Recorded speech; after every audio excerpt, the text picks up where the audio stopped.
The world had become loud, not just in sound, but in energy, a constant stream of opinions, expectations, and invisible pressure that pushed people to move faster, chase harder, and forget who they were. The person at the center of this story had felt that pressure every single day.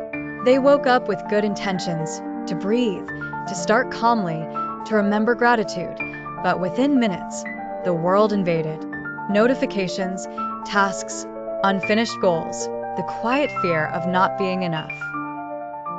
It was subtle at first, but over time, it became the background music of their life, a restless hum that drowned out their peace. They weren't broken, just tired. Tired of pretending they were fine when they were stretched thin. Tired of trying to meet invisible standards that changed every week. They didn't want perfection, they just wanted peace.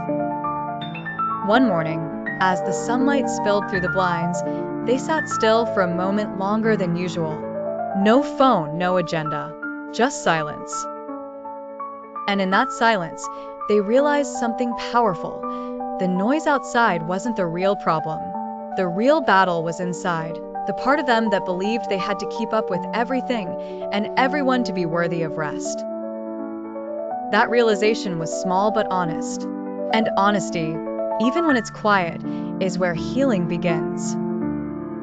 For the rest of that day, they decided to slow down. Not stop, just slow. They went through the motions, work, errands, people, but with a different intention.